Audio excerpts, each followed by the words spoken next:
Yesterday I stripped down that bizarre mystery gearbox. What did I find? Well, these are the shafts, and these are exactly as they came out of the gearbox. I haven't cleaned them up at all. They look remarkably clean. There's nothing really on them. This lay shaft is beautiful. Now, one of the interesting things is I've got an idea that they have taken a TD5 box and made it into a TDI box. The difference being is the TD5 shaft is considerably longer than this. Now, there was rumours in the comments that this shaft could have been a V8 one. It can't be, because the V8 one was a smaller bushing here, so it is a, and then the measurement was correct. So that is a TDI one. I didn't find anything unusual with it at all, except for one thing.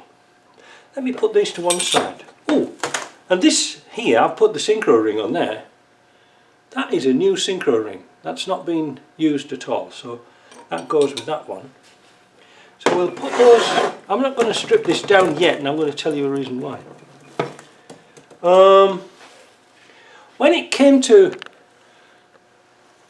taking it apart, I found something most unusual. This is the front cover. Now, when I took this front cover off, I had a hell of a job trying to get the bearings out. And because it's a bigger bearing than a 300 TDI, I had to use my blind bearing puller to pull this out. I don't know if anybody put something in it wrong, but what I did find out was there's two shims behind this bearing. And for the lay shaft, there was a shim behind it. Not a big deal, Mike, what are you going on about? Well, the shims should go behind the bearing that goes into, I'll have to go and get another bit. So the bearing has a shim behind it inside the cover here. But I guess what they've done is, when they've changed over the shaft, they've found out it's very loose, because there'll be some tolerances a little bit in the machining. So what they've done to take up the tolerances, they've put a shim or two behind this bearing here, just like they did with the LT77, the LT77S. They've shimmed that down to take up the slack. Oh, that's a good idea, isn't it? I'd never have thought of that. Except they put a shim, or one shim, behind the lay shaft. So how did they know the lay shaft needed shimming up? I think all they've done is just opened it up, swapped over the shaft, bolted it back together again, and a cheap way and an easy way of doing it is just put the shims in here. Sounds very much like a Bearmark exchange box. I didn't have much luck with Bearmark things, I must admit. No wonder they went bust.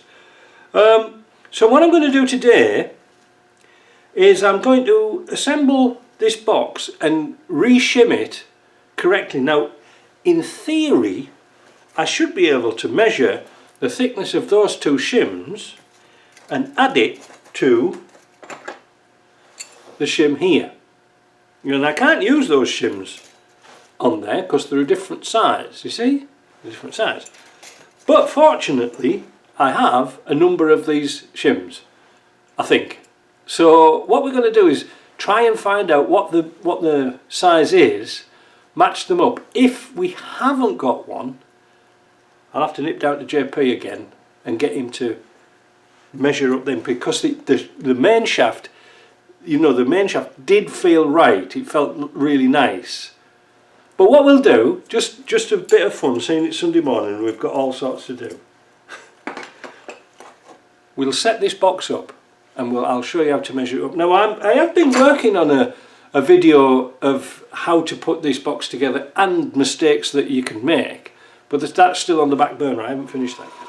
I'm just going to put this little bit in here because when I was doing the front bearing on the lay shaft, I found this. I didn't see it before, but there's a great big pit in the bearing. Well, no point putting that back in. And this was the bearing with the snap ring in, so it was an original one. I did replace the bearing with the later one, which hasn't got the snap ring in. So I put one of my little rings in here and then the bearing to keep it all together, because if you put that into there, if you can see when I turn it, the snap ring's going to keep that off the bottom, so this casing's pushing on the snap ring. Maybe that's why our shims were out a little bit. I don't know, you'll see that later.